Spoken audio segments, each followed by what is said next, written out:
नागपत्नियों ने कहा प्रभु ननाद पृष्ठम न चा सार्वभौमम न पारमेष्ठ्यम, जिन्हें आपके चरण धूलि मिल गई वो पृथ्वी स्वर्ग पाताल के राज्य की कामना नहीं करती है।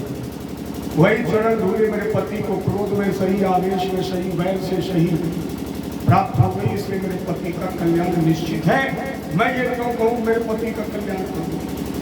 भगवान ने अभयदान देकर के इसे रमरक दीप रहने के लिए भेज दिया और यमुना जी का जल भगवान ने शुद्ध कर दिया।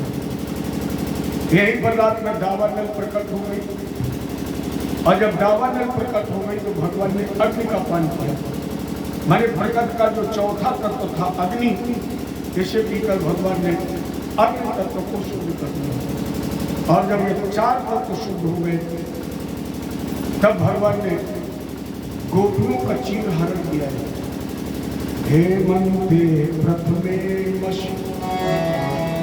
नंद ब्रज कुमारिका, हेमंत ऋतु के प्रथम महीने अग्रहण में गोपियां यमुना जी में नग्न नहाती हैं, वस्त्र उतार के किनारे रखती थी। और मैया कात्यायनी, पार्वती जी का ही दूसरा रूप कात्यायनी है। इसी कार्तिक महीने में आज भी जिन लड़कियों के विवाह में अर्चन आती है या विलंब होगा, देरी होती है, वो आज भी मां कात्यायनी का पूजन करती है और एक मंत्र का अनुष्ठान लेती। कात्यायनी महामाई महायोगिन्यधीश्वरी नंद गोप सुतम दे पति में कुरुते नमः। कात्यायनी मैया का पूजन करके कहती थी, हे मां प्रसन्न हो जाइए, वसुदेव पुत्र देवकी पुत्र कृष्ण मुझे पति रूप में मिले। और भगवान ने वस्त्र चुरा लिया। अब जरा विचार करिए कि क्या गोपियां नग्न नहाती हैं? क्या ये यमुना जी में नग्न नहा सकती है? पहली बात, ये पूर्व जन्म के सभी साधक संत हैं। दूसरी बात, गोपियां वेद की ऋचाएं हैं। और तीसरी बात, ये ब्रह्म के सानिध्य में है। कृष्ण ब्रह्म है और जो ब्रह्म के सानिध्य में है, क्या वो वैदिक मर्यादा का त्याग कर सकती है? क्योंकि ब्रह्म को कौन जानता है? जैसे ब्रह्म स्वयं जन्माता है, सभी नहीं जानते हैं। कौन? जाने तेरी जनाई जानत तुम्हें हुई जाई।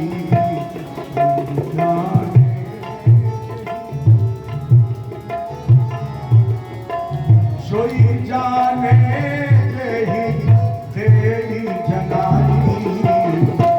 जानत तुम्हें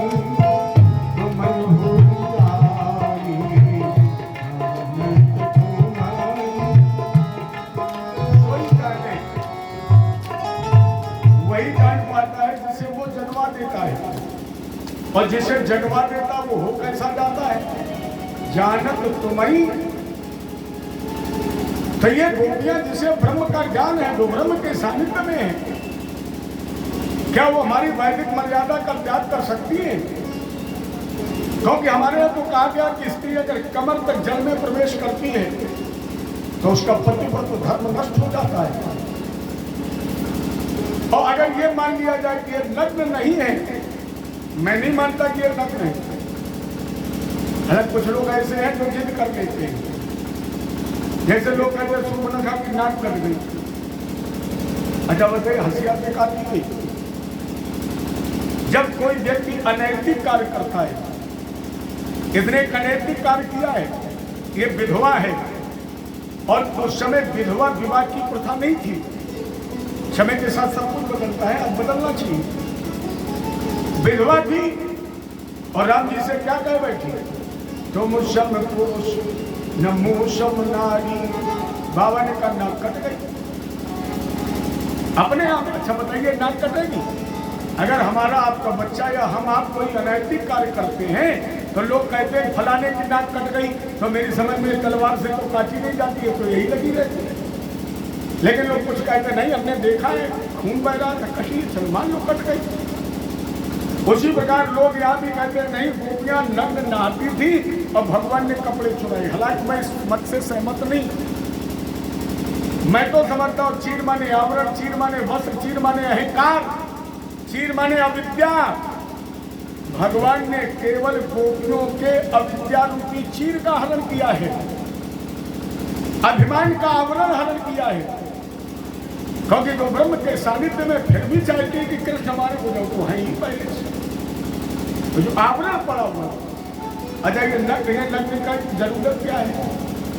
पर्दा किससे होता है? बाहर वाले से। और भगवान बाहर तो है नहीं। अच्छा, हम आपके कपड़े पहने हैं, ये कपड़े भगवान के लिए पहने हैं कि समाज के लिए पहने हैं? ये कपड़े केवल समाज के लिए है, भगवान के लिए नहीं है। क्योंकि भगवान के यहाँ से तो हम नग्न आए हैं और नग्न ही तो जाएंगे। ये कपड़े तो हमें समाज ने पहना दिए और समाज ने पहनाए समाज से अपने को छुपाने के लिए। और भगवान के यहाँ तो जैसे आए वैसे जाएंगे। और मेरी बात का कबीर जी ने समर्थन किया है और उन्होंने लिखा, तेरे घर राम, जो तेरे अंदर बैठा है उसके लिए कपड़े की जरूरत है, वो तो अंदर है। तेरे घर राम तू काहे भटका तेरे घर राम।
तेरे घट राम तू काहे भटकते रे, तेरे घट राम।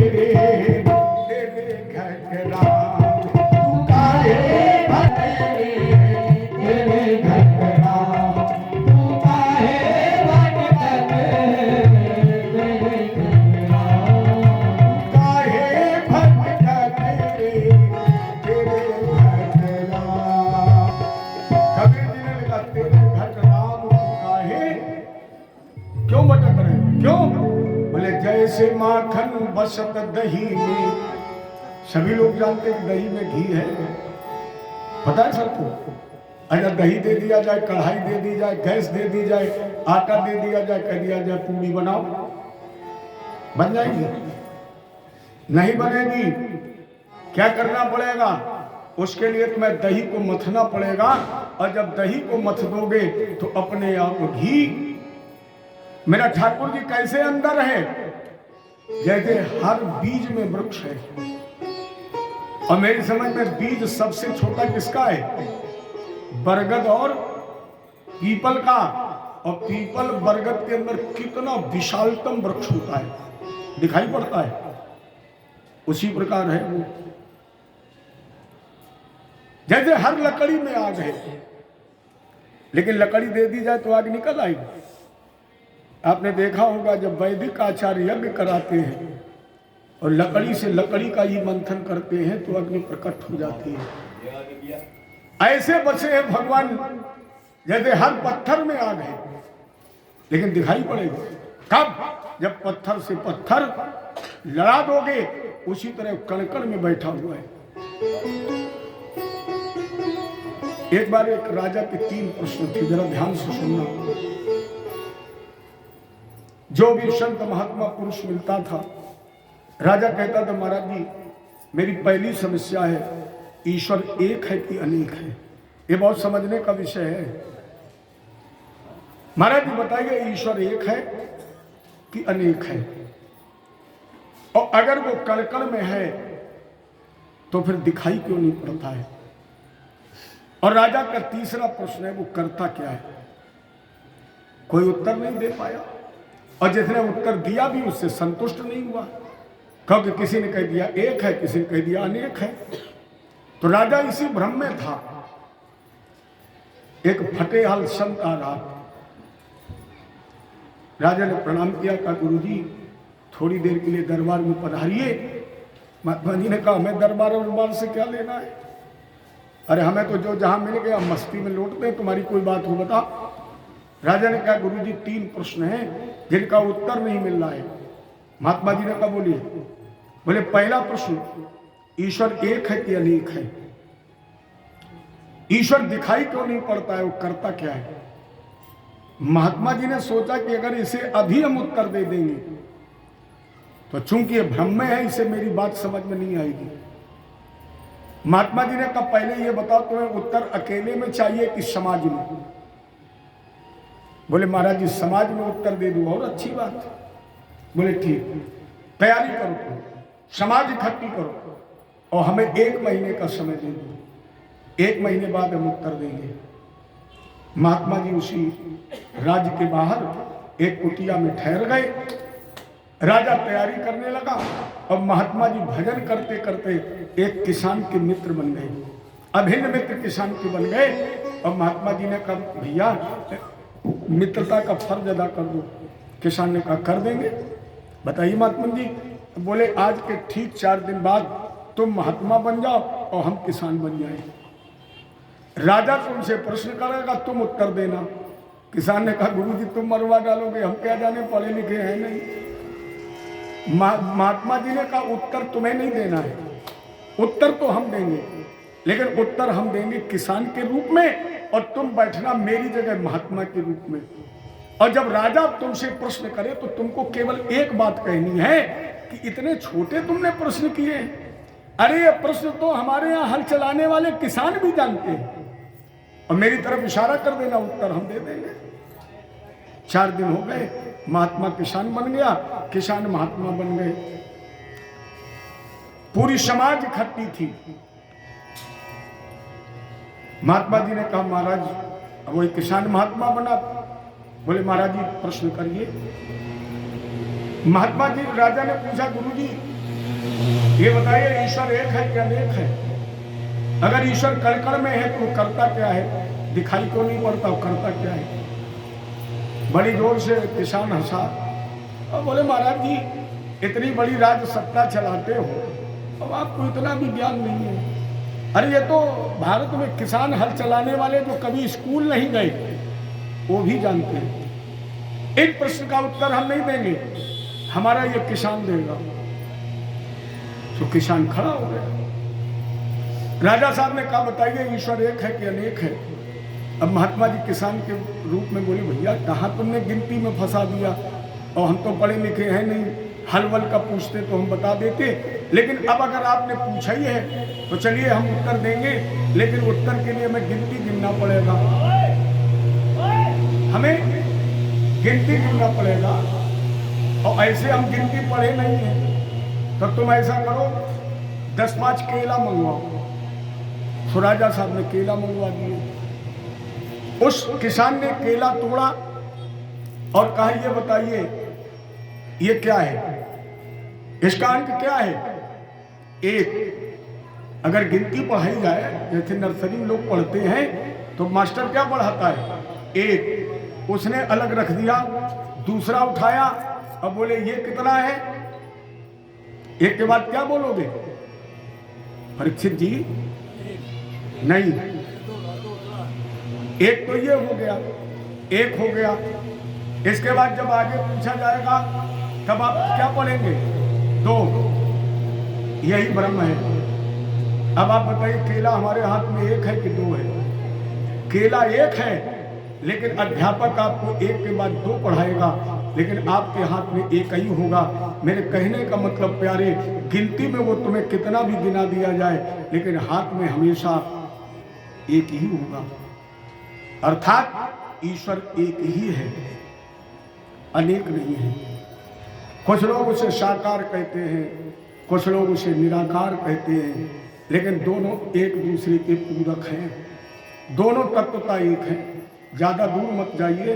आपने समुद्र देखा होगा, नहीं देखा होगा तो समुद्र के विषय में सुना और पढ़ा होगा।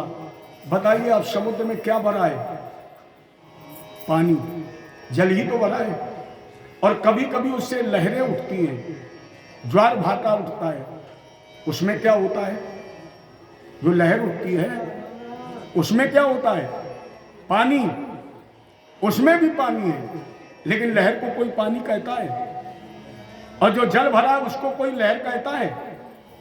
जिस तरह लहर और उस समुद्र में जल है, नाम अलग है, तत्वता एक है, उसी तरह प्यारे प्रभु एक था, एक है और एक रहेगा। नाम कितने भी रख लो। जैसे आंख और आंख की रोशनी, आंख और आंख की रोशनी, आंख हो आपके पास और रोशनी ना हो, है काम की। और रोशनी हो आंख ना हो, आंख हो रोशनी, माने ये दोनों एक दूसरे के पूरक हैं। तत्वता दोनों एक हैं। उसी तरह ईश्वर एक है। अब दूसरा प्रश्न, बोले वो दिखाई क्यों नहीं पड़ता है? किसान बोला 1 लीटर दूध मंगाओ, 50 ग्राम शक्कर मंगाओ। 1 लीटर दूध आ गया, 50 ग्राम शक्कर आ गई। किसान ने उस शक्कर को देखा, बोले आप लोग देख रहे हैं इसमें क्या है? लोगों का शक्कर। इस पात्र में क्या है? बोले दूध। उसने सबके देखते देखते बोले चीनी हम इसमें दूध में मिला रहे हैं। चीनी दूध में डाल दी, 2-3 बार उसने चलाई और चलाने के बाद उसे बड़े गौर से देखने लगा। 1-2 मिनट हो गया। राजा ने पूछा क्या देख रहे हो? बोले साहब चीनी ढूंढ रहे हैं, चीनी ढूंढ रहे हैं। राजा ने कहा पगले चीनी दूध में मिल गई, अब कैसे दिखाई पड़ेगी? किसान ने कहा इसी तरह मेरा परमात्मा इस संसार रूपी दूध में मिल गया, वो दिखाई कैसे पड़ेगा? मिला तो है, चीनी की तरह मिला है, लेकिन दिखाई नहीं पड़ेगा। राजा ने कहा महाराज जी बिल्कुल ठीक। एक प्रश्न और, ईश्वर करता क्या है? किसान ने कहा देखो बहुत हमने तुम्हारे प्रश्न सुन लिए, क्या पागल बनाए? तुम सिंहासन बैठे हो, हम जमीन पर खड़े हैं। अरे राजा साहब आपको पता होगा, प्रश्न करने वाला छोटा होता है और उत्तर देने वाला बड़ा होता है। अब अगर उत्तर देने वाला बड़ा है तो उसे कहाँ होना चाहिए? ऊंचे पर। कहा तो अब तीसरे प्रश्न का उत्तर तभी मिलेगा जब आप नीचे आएंगे और हमें ऊंचे पर। तो राजा साहब ने तुरंत गद्दी छोड़ दी, उस किसान को आसन पर बैठा दिया और सामने जमीन पर खड़ा हुआ। अब बताइए गुरुजी ईश्वर क्या करता है? किसान ने कहा अभी भी आंखें नहीं खुली, अभी भी आंखें नहीं खुली। जहां तुम राजा बनकर बैठे थे वहां मेरे ठाकुर जी ने मुझे बैठा दिया और तुम्हें हाथ जोड़ के किनारे खड़ा कर दिया। अब बताओ ईश्वर यही तो करता है। राई ते पर्वत करे पर्वत राई, राजा को भिखारी बना दिया और एक भिखारी को राजा बना दिया। अर्थात मेरे कहने का मतलब केवल इतना है, उससे पर्दे की कोई आवश्यकता नहीं है जो तुम्हारे अंदर बैठा है। यदि तुम्हें जन्म दिया है, पर्दा तो संसार के लिए है, तो भगवान ने केवल गोपियों के अभिमान कारण किया है। और अगर यही मान लिया जाए कि नहीं चोरी की, भगवान ने कपड़े चुराए हैं, तो भी मेरी दृष्टिकोण में कोई दोष नहीं है। आप मान भी ले भगवान ने कपड़े, हालांकि मैं मानने के लिए तैयार नहीं हूं, लेकिन आप संख्या में अधिक हैं, आप दबाव बनाए कि नहीं कपड़े चुराए हैं, तो चलिए हम थोड़ी देर के लिए मान लेते हैं भगवान ने कपड़े चुराए, तो भी कोई दोष नहीं है। क्यों? ये जो लड़कियां, जो गोपियां नहा रही हैं, ये 10 वर्ष से कम उम्र की है। हेमंते प्रथमे मशीनंद ब्रज कुमारी का, कुमारी शब्द का प्रयोग होता है 6 वर्ष से ज्यादा और 10 वर्ष से कम, तो बीच की मान लो 8 वर्ष की। अगर 8 वर्ष की लड़की नग्न नहा भी रही है तो कोई दोष नहीं है। आज भी ऐसा होता है। अगर आप व्यवहारिक पक्ष में आप देखें, किसी 8 साल की लड़की की मां मर जाए, उसके घर में उस बेटी और पिता के अलावा और कोई ना हो, तो क्या पिता अपने बेटी को स्नान नहीं कराएगा? क्या अपनी लड़की को भोजन नहीं कराएगा? अपनी बेटी को कपड़े नहीं पहनाएगा? या वो अपनी लड़की के साथ सोएगा नहीं? क्या यहां कहीं पाप के लिए स्थान है? वो तो जगत पिता है, फिर दोष कहां है? तीसरी तरह से आपने देखा होगा, कभी कभी कोई पिता अपनी एक छोटी बिटिया को अपनी गोद में खिलाता है बैठाल कर, और पूछता है बेटी शादी करोगी? बिटिया शादी करोगी? क्या उत्तर देती है? हाँ करेंगे। जबकि उसे पता कुछ नहीं, तुरंत कह देगी करेंगी। अगर पिता ने पूछ दिया किसके साथ करोगी, अब आप बताइए क्या कहती है? तुम्हारे साथ। क्या वहां बेटे और पिता के संबंध में कोई अपराध होता है? कोई दोष होता है? कृष्ण तो मेरा जगत पिता है और हम उसकी सब संतान हैं। देखिए, पुरुष यहां केवल कृष्ण हैं। हम भले ही पुरुष रूप में यहां बैठे हैं, लेकिन हम भी उसकी पत्नी ही हैं।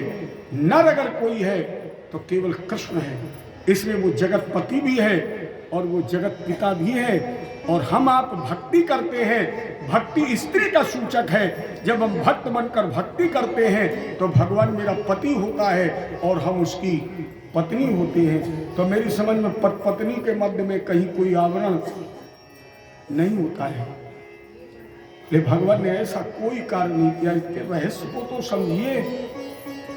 तो गोपियों का चीरहरण किया, या ये कह दिया जाए कि भगवान कृष्ण ने पानी पी पी के काम को हराया है। कामदेव को कदम कदम पर भगवान ने हराया है। चीरहरण में भगवान ने काम का दमन कर दिया, और काम का दमन करके जिंदा कहाँ किया? बोले गोवर्धन पूजा में। गोवर्धन पूजा में भगवान ने काम को जिंदा कर दिया, क्योंकि गोवर्धन का शाब्दिक अर्थ है गो माने इंद्री, वर्धन माने वृद्धि करो। भगवान ने कहा इस मनुष्य जीवन को अगर सुव्यवस्थित रूप से ढूंढना है तो प्यारी इंद्रियों को हमेशा हष्ट पुष्ट रखो, इबादत रखो। लेकिन एक बात ध्यान रखना, मोटरसाइकिल नई हो, पेट्रोल भी भरा हो, रोड भी बढ़िया हो, लेकिन ब्रेक हमेशा हाथ में हो। अच्छा बताइए, मोटरसाइकिल आपको दी जाए और आपसे कहा जाए कि आप बाईपास जाइए, और आपने मोटरसाइकिल चलाई, मोटरसाइकिल अपनी मर्जी से चले तब ठीक है कि तुम्हारी मर्जी से चले तब ठीक? अपनी मर्जी से मोटरसाइकिल चले ठीक है, अपनी मर्जी से चलेगी तो यही कहीं नाली में पड़े होगी। अर्थात इंद्रियां हष्ट पुष्ट रहे, युवा रहे, लेकिन देखना इंद्रियों के न घोड़े भगे, नित नए संयमों के कोड़े लगे। इंद्रिय हष्ट पुष्ट तो रहे लेकिन हमेशा दृढ़ रहे। तो भगवान ने इंद्रियों को यहाँ जीवित किया। गोवर्धन, गोवर्धन का दूसरा अर्थ है, गो माने गाय, वर्धन माने वृद्धि करो। भगवान जानते थे भारत कृषि प्रधान देश है। इस कृषि प्रधान देश भारत में अगर मानव कल्याण चाहता है तो गौओं की वृद्धि करे, और जब गौओं की वृद्धि करेगा तो हमें मिलेगा गाय से गोबर, गोबर से हमें मिलेगी खाद। गोवर्धन का दूसरा मतलब भी है गोबर ही धन। गोवर्धन का तीसरा मतलब है गोबर ही धन। आ रही आज 10 दिन बाद दीपावली। अच्छा, हम सभी आप दूसरे दिन हर घर में गोवर्धन का पूजन करते हैं। किसके बनते हैं? गोबर के ही तो बनते हैं। और हमने भी परीक्षित जी से कल कहा था बने हैं, अभी आएंगे थोड़ी देर में। अच्छा, ये काय के बने हैं? ये भी तो गोबर ही के बने हैं। हमें क्या लाभ है? अगर हमारी चलती तो हम तो कह देते सोने के बनवा, लेकिन नहीं। भगवान कृष्ण ने कहा गोबर ही धन, इसलिए भारत में गौओं की पूजा होनी चाहिए, गोबर का पूजन होना चाहिए, इसलिए भगवान ने गोवर्धन का पूजन कराया। बड़ी सुंदर तैयारियां हो रही थी। भगवान गौ में चराते हुए पहुंचे और कहा एक बात बताइए, कथताम। भगवान गए, गौ में चरा के आए, बड़ी भूख लगी थी। बोले और मैया पकवान बना रही। अच्छा, भूख लगी हो और भोजन तैयार हो रहा हो। कन्हैया बोले मैया थोड़ा भोजन हमें दे दो। यशोदा जी ने कहा लाला थोड़ी देर बैठो। क्यों? बोले जय जय होगी, जय जय। अच्छा, आज भी माताएं बच्चों को समझाने के लिए कह देते बैठो बैठो बेटा, जय जय हो जाए, जय जय। यशोदा जी ने कहा जय जय होगी। कन्हैया बोले माता जी जय जय का बला है, हम गौ में चरा के आए, हमें भूख लगी, तुम भोजन बना रही, खिलाओ, और तुम कह रही जय जय। यशोदा जी ने कहा जाओ बाबा से पूछो जाके, नंद के पास जाओ। सो कन्हैया बोले बाबा बड़ी भूख लगी है। नंद जी ने कहा तो यहाँ भोजन मिलेगा, यशोदा जी के पास जाओ, मांगो जाके मैया से।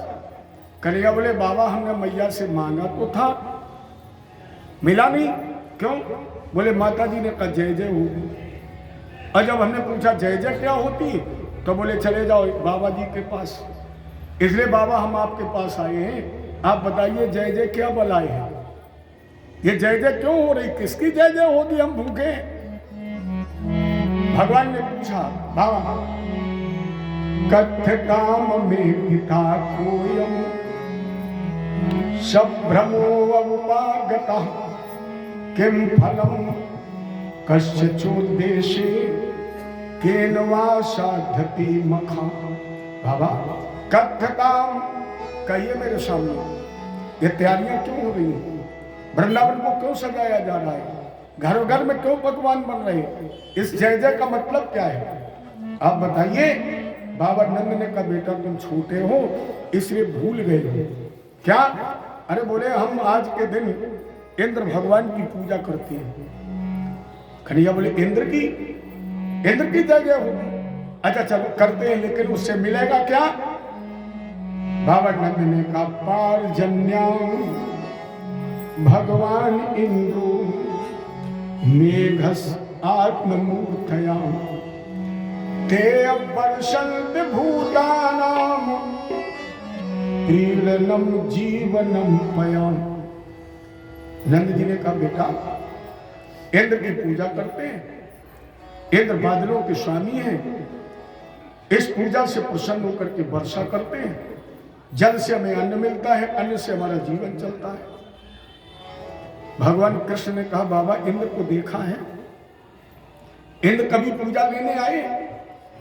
जिसको तुमने देखा नहीं, जिसने तुम्हारी पूजा नहीं ली, वो वर्षा क्या करेंगे? देखो यहां भाग और कर्म की तुलना हो रही है, पूजा का विरोध नहीं हो रहा है, यहां भाग और कर्म की तुलना हो रही है। बाबा नंद भाग के सहारे बैठे हैं कि हम लोग इंद्र की पूजा कर देंगे और वर्षा हो जाएगी, लेकिन भगवान कृष्ण ने क्या कहा? बाबा कर्मणा जायते जन्तु कर्मणेव विलीयते सुखम दुखम भयम क्षेमम कर्मवाभिपद्धति। बाबा प्राणी जन्मता कर्म से, कर्मणेव विलीयते, कर्म से मरता भी है, हानि लाभ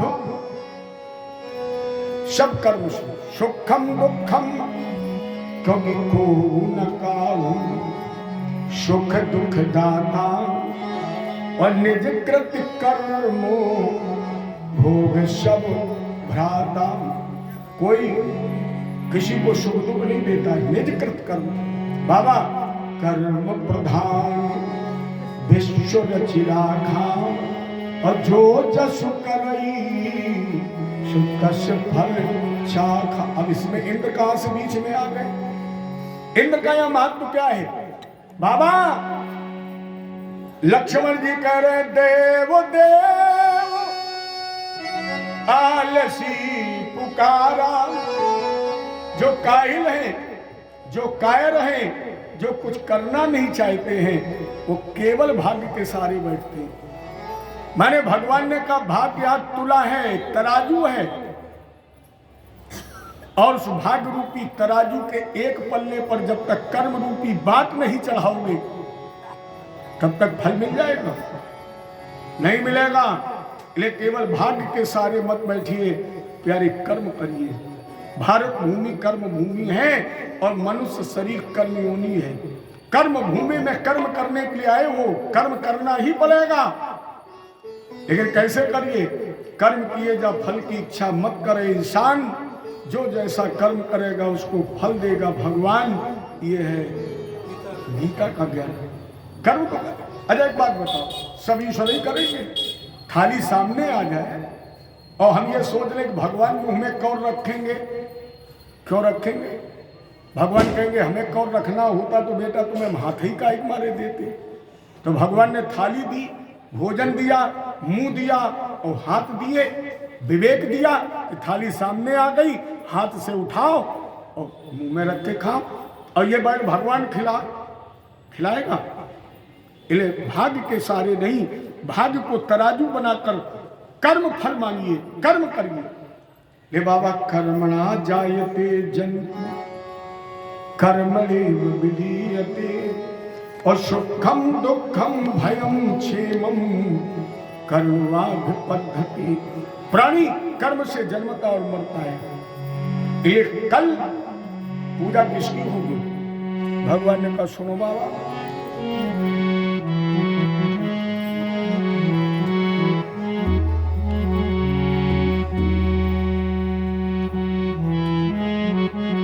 क्या कहा?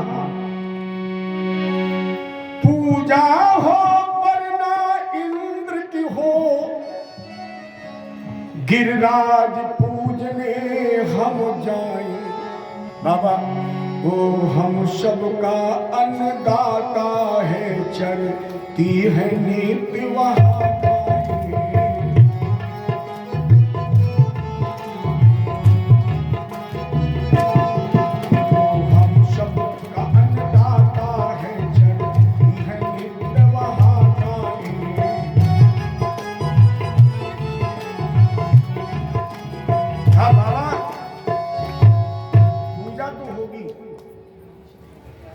लेकिन इंद्र की नहीं होगी।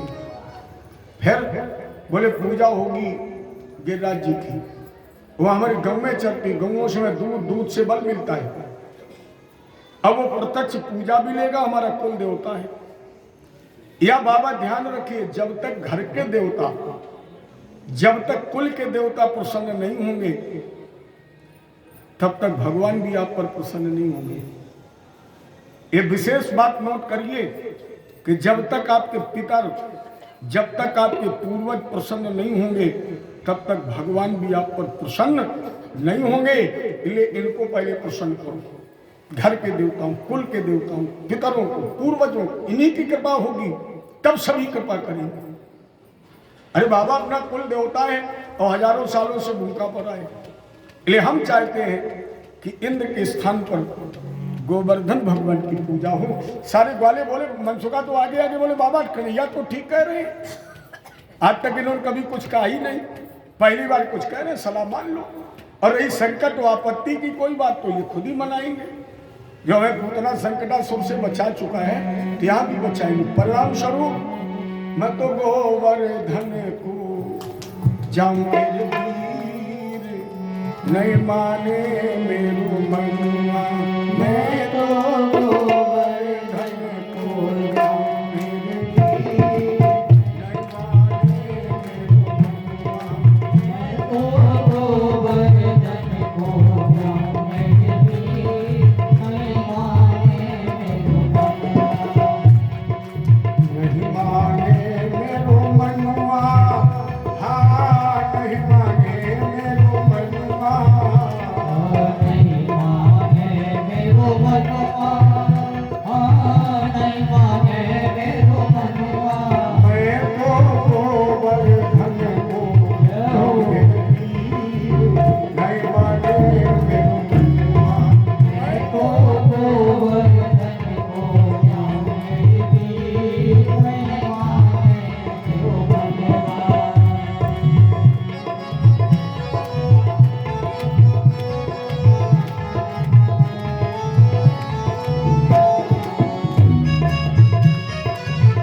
56 प्रकार के व्यंजन तैयार किए, छकड़ों पर लादे।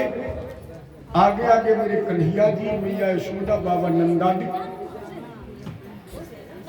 कन्हैया ने सोचा कि मैंने कह तो दिया है कि गिरिराज प्रत्यक्ष प्रकट होंगे, पुआ खाएंगे, लेकिन वो तो पर्वत राज है, तो चलो क्यों ना हम ही खाएं। इसलिए भगवान उसी गोवर्धन, ऐसा संत जन कहते हैं, अगर आपने परिक्रमा की होगी तो आपको कोई एक स्थान मिलेगा मुखारबिंद। यही हमारे गिरिराज जी भगवान का मुख है। राजेंद्र, पूजा देने वाला, पूजा लेने वाले दोनों एक है। एक रूप से भगवान पूजा कर रहे हैं, एक रूप से भगवान पूजा ले रहे हैं। लेने और देने वाले दोनों एक। जो जितना साकल्य लेकर के आया वो गिरिराज जी सारा का सारा खा गए। कन्हैया बोले, देखा बाबा कितने सच्चे देवता हैं, कितने अच्छे देवता हैं। कुल देवता जो सबके देखते देखते प्रकट हो गए, सबके साकल्य का भोग लगाया। ये सभी लोग प्रेम से बोले, गिरिराज भगवान की जय, गोवर्धन भगवान की जय। और पूजन के बाद कन्हैया बोले, अब कर ली जाए परिक्रमा। तो 21 किलोमीटर, 7 वर्ष के हैं कृष्ण, 7 वर्ष के कृष्ण, और पीछे पीछे सारे ब्रजवासी गिरिराज जी की परिक्रमा लगा रहे हूं। मैं तो मेरे गोवर्धन महाराज, महाराज तेरे माथे मुकुट विराज रहूं। मेरे गोवर्धन महाराज, महाराज तेरे माथे मुकुट विराज रहूं। तो पे फूल चढ़े, तो पे पात चढ़े, तो पे फूल चढ़े, तो पे पात चढ़े, और चढ़े दूध की धारे, हो धारे तेरे माथे मुकुट विराज रहूं। मेरे गोवर्धन महाराज, महाराज तेरे माथे मुकुट विराज रहूं। इसी भावना के साथ गिरिराज भगवान की परिक्रमा पूर्ण हुई।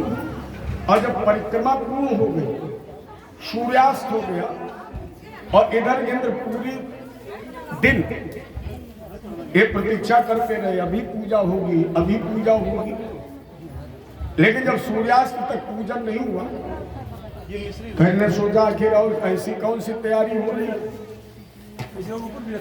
जो पूरा दिन हो गया, झांक करके देखा, और जैसे झांक करके देखा, देवराज इंद्र को आ गया क्रोध, और आवेश में उन्होंने गणम शामवर्थकम नाम मेघानाम चांतुकारिणाम, इंद्र ने शामवर्तक नामक मेघों को बुलाया, और ये मेघ वर्षा करते हैं तो प्रलय होती है।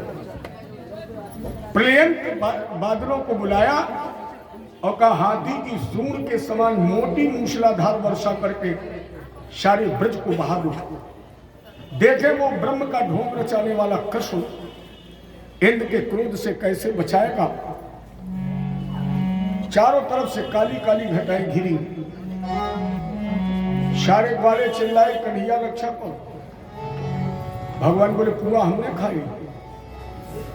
अरे जिसने पुआ खाई उसके पास जाओ, या तो वो मदद करेगा, रक्षा करेगा, नहीं करेगा तो पुआ देगा। मनसुखा बोला, सुनिए दादा, भगवान ने कहा बोलो। मनसुखा का सांवरिया, भगवान ने कहा सांवरिया, सांवरिया कमरी तान ब्रज पे कारे बाधन घेरा। सांवरिया, सांवरिया कमरी तान ब्रज पे कारे बाधन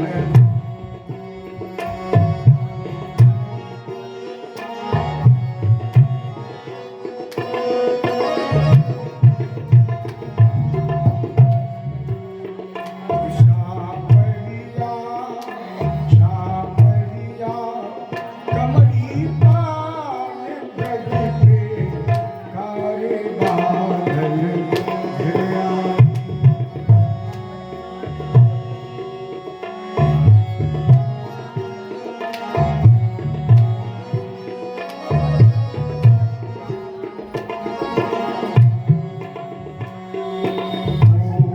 उठायो देवन राजा, उठायो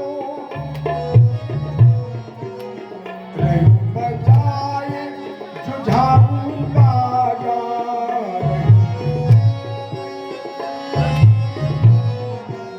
होए गोरा भगवान ब्रज पे कारे बादल घर आई।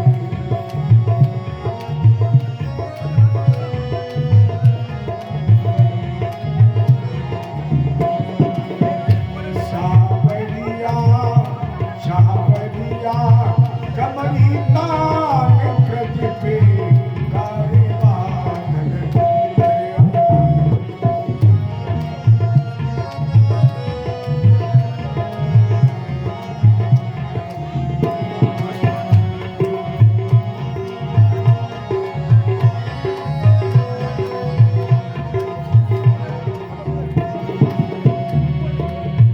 खूब उठायो देवन राजा, रहो बजाए जुझारू बाजा। होए गोरा भगवान ब्रज पे कारे बादल घर आई।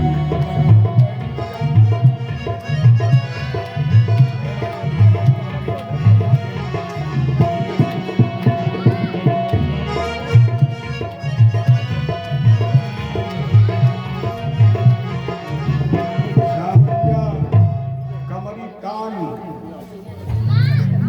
तो भगवान गमो ग्वालो यशोदा आदि को लेकर गिरिराज जी के पास पहुंची।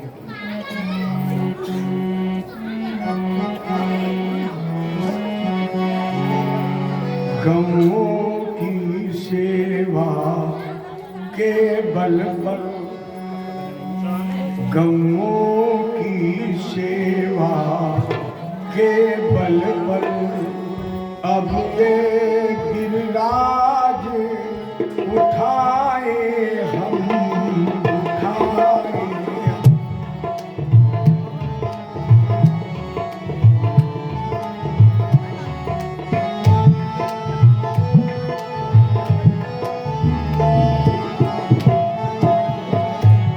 गमों की सेवा के बल पर, गमों की सेवा के बल पर अब ये गिरिराज उठाए हम, उठाए हम।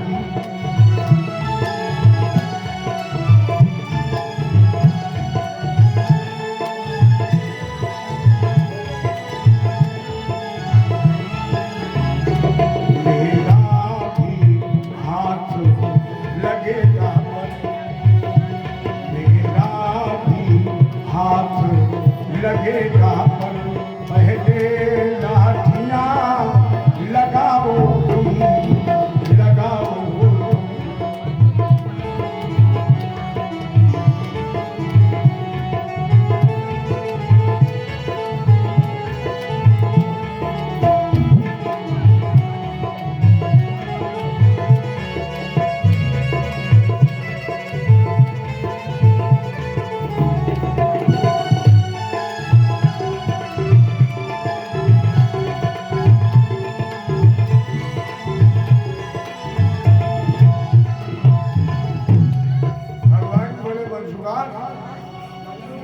जरा जरा सी उंगली लगाओ, लाठी लगाओ, शेष राग से कहा कि चारों तरफ से खाई बना लो। सुदर्शन चक्र को आदेश दिया कि इस गोवर्धन पर्वत की चोटी पर इतने तेज चलो कि एक भी बूंद जल गिरिराज जी पर न गिरने पाए। जो गिरिराज भगवान की जय। और हम इसके साथ चाहेंगे हमारे संगत कर रहे लल्ला भैया एक भजन गाएं। और एक बात मुझे ये समझ में नहीं आई कि मैंने आप लोगों से कहा था कि आप दीपक तब जलाएंगे जब व्यासपीठ से आपको संदेश दिया जाएगा। एक एक करके आप शांति से पूजा करिए, भजन सुनिए और दीपक का प्रयोग आप तब करेंगे जब आरती होगी। अभी कोई मतलब नहीं बढ़ता है, किसी कपड़े में छुआ दे दीपक। आप सभी लोगों से निवेदन है, 2 हाथ पीछे हट जाइए, एक एक करके पूजन करिए, भजन भी सुनिए और दीपक अभी नहीं, सावधानी बरती है दीपक में, बिल्कुल बरते और जो सास बहू साथ में हो वो जरूर बरते। सावधानी बरती है बहुत ज्यादा। और भले ही कोई न बरते, लेकिन अगर सास बहू साथ में है और दोनों दीपक लिए हैं तो जरूर सावधानी बरते। बैठ जाओ बहन जी बैठ जाओ, एक एक करके चलिए गाइए। पर्दे में बैठे बैठे यूं न मुस्कुराइए, आ गए तेरे दीवाने जरा पर्दा हटाइए, आ गए जरा पर्दा हटाइए। पर्दे में बैठे बैठे, हाँ पर्दे में बैठे बैठे यूं न मुस्कुराइए, आ गए तेरे दीवाने जरा पर्दा हटाइए,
आ गए तेरे दीवाने जरा पर्दा हटाइए।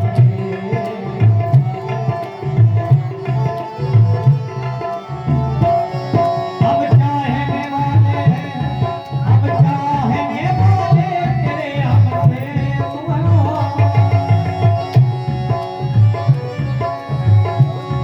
अब चाहने वाले तेरे हम तुमसे है मोहब्बत, हम तुमसे मोहब्बत। तारे दो तरफ जरा दिखा दो साबिली सूरत, साबिली सूरत। प्यासी प्यासी निगाहें नींद की, प्यासी निगाहें नींद की जरा नजरें मिलाइए। अब तेरे दीवाने जरा पर्दा हटाइए, अब तेरे पर्दे में बैठे बैठे यूं, पर्दे में बैठे बैठे यूं न मुस्कुराइए, अब तेरे दीवाने जरा पर्दा हटाइए, अब तेरे दीवाने, अब तेरे दीवाने जरा पर्दा हटाइए।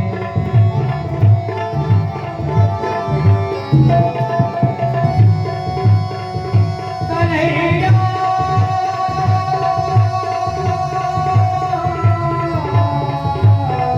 कन्हैया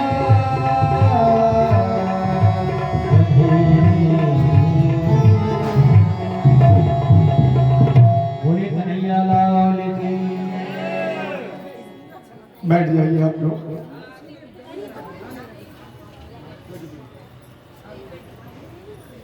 जिनकी सभी लोग प्रसाद बैठ के ले ले सब उधर रखो। अभी हमने कथा को विश्राम नहीं दिया है, पूजा हो जाए, पूजा होने के बाद जो है आराम से आप लोग बैठ जाइए। दीपक आरती के समय जलाया जाएगा। पूजा आप कर चुके हैं तो बैठ जाइए, कथा सुनिए।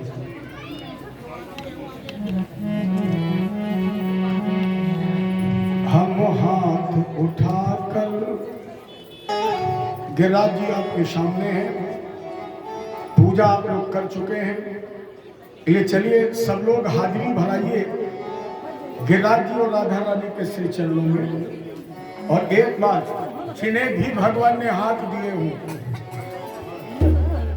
और की बार एक शर्त और है, जो ताली नहीं बजा रहे होंगे, जो नहीं गा रहे होंगे, हम अपनी बार इशारा करेंगे कि वो नहीं गा रहा है। अरे आज हाजिरी भरवा लीजिए। जो नहीं गाएगा मेरी तरफ से कोई रियायत नहीं होगी। हम स्पष्ट भरी समाज में कह देंगे कि फला व्यक्ति नहीं गा रहा है।